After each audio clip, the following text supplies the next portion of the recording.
Voici 3 points pour éviter de souffrir dans les relations ou éviter d'entrer dans une relation toxique ou d'entretenir une relation toxique. La première chose à se rappeler et à mettre en action, c'est si les gens le veulent, ils peuvent agir dans le bon sens. Donc, ça veut dire quoi? Ça veut dire qu'il faut arrêter de justifier les gens.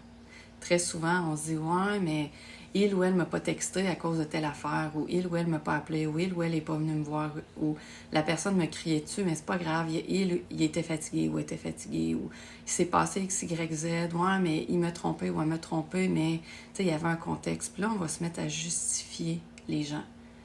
Les gens qu'on parle, c'est des relations de couple, c'est des adultes. Donc, s'ils veulent, ils peuvent. Oui, c'est sûr que ça se peut qu'une fois que la personne va vous dire X, Y, Z, puis finalement, c'est vrai, on est fatigué. Puis elle va vous expliquer le contexte, puis vous allez comprendre. Je veux dire, il y a des choses qui sont naturelles, normales et logiques. Mais quelque chose qui se perpétue dans le temps et qui se répète constamment devient un comportement.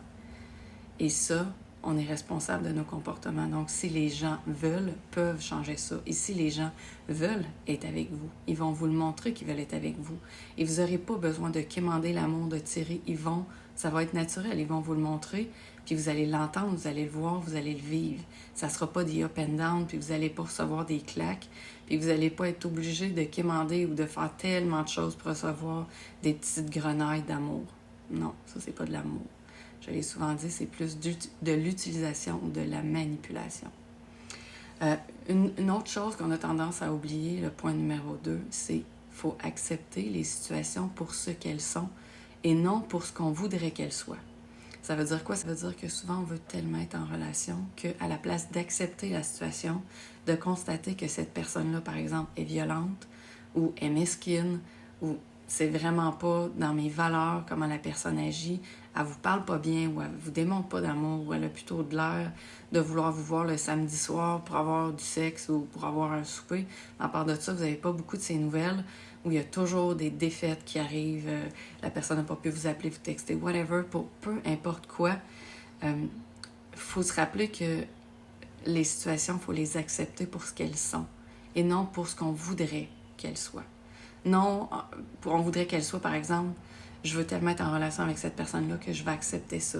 Je veux tellement être en relation avec cette personne-là que je m'imagine qu'il va arriver X, Y, Z. Ce qu'on s'imagine, on le sait que ça va probablement pas arriver. On le sait qu'on s'en va pas dans cette direction-là et que ce n'est pas la réalité. Il faut comme péter notre propre bulle et voir la situation pour ce qu'elle est vraiment. Est-ce que c'est le genre de relation que je veux? Est-ce que je suis heureuse? Est-ce que je me sens aimée? Est-ce que cette relation-là me convient vraiment? Est-ce que l'autre personne m'aime, me respecte, me voit pour qui je suis, me laisse libre? Est-ce qu'on est bien ensemble, finalement? Et le dernier point, c'est pas tous les gestes ou les actions méritent une réaction de votre part. Très souvent, sans s'en rendre compte, on rentre dans des conflits, dans toutes sortes de situations où on se met nous-mêmes en colère, on se met dans des situations de peine, de tristesse, de désespoir pour quelqu'un qui ne mérite absolument pas ça, qui ne mérite absolument pas notre attention et nous, on ne mérite pas de se mettre dans cet état-là. Donc, quand on dit que chaque action a une réaction, il faut prendre le temps d'observer. Est-ce que ça vaut la peine que j'aie une réaction aussi intense, aussi forte que je perde? Je ne mérite pas, finalement. Est-ce que c'est ça que je veux? Parce que cette énergie-là précieuse, on peut l'utiliser pour nous, pour travailler sur nous, pour prendre soin de nous et pour être ouvert et disponible à rencontrer quelqu'un d'autre qui va vraiment nous aimer, nous respecter, être bienveillant, bienveillante, prendre soin de nous et nous aussi. Mais ça va être comme plus fluide, plus harmonieux. Si c'est ce que tu vis dans les points que je viens de parler, c'est difficile, que tu as du mal à ne pas rentrer dans ces choses-là et que tu as tendance à rentrer beaucoup dans les conflits ou dans les réactions qui ont tendance à être toxiques, prends rendez-vous avec moi, c'est mon métier. Je vais pouvoir t'aider à voir clair à travers tout ça, à sortir de ces patterns-là et à développer des comportements pour attirer des gens pas mal plus harmonieux, qui fitent pas mal plus avec toi. Et s'il vous plaît aussi, je vous invite à suivre ma page professionnelle et à partager des vidéos qui pourraient aider des gens qui vivent ce genre de situation-là présentement. Bye. Bonne journée.